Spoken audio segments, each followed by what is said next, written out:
वैदिक विधि सो पूजा बखानी, वैदिक विधि सो पूजा बखानी। सात बहिन संग एली भवानी, संग सिया के पहुन माँ हो, संग सिया के पहुन माँ हो रामा।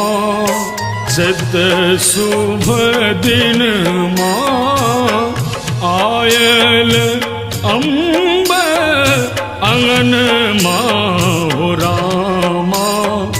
चित शुभ दिन माँ।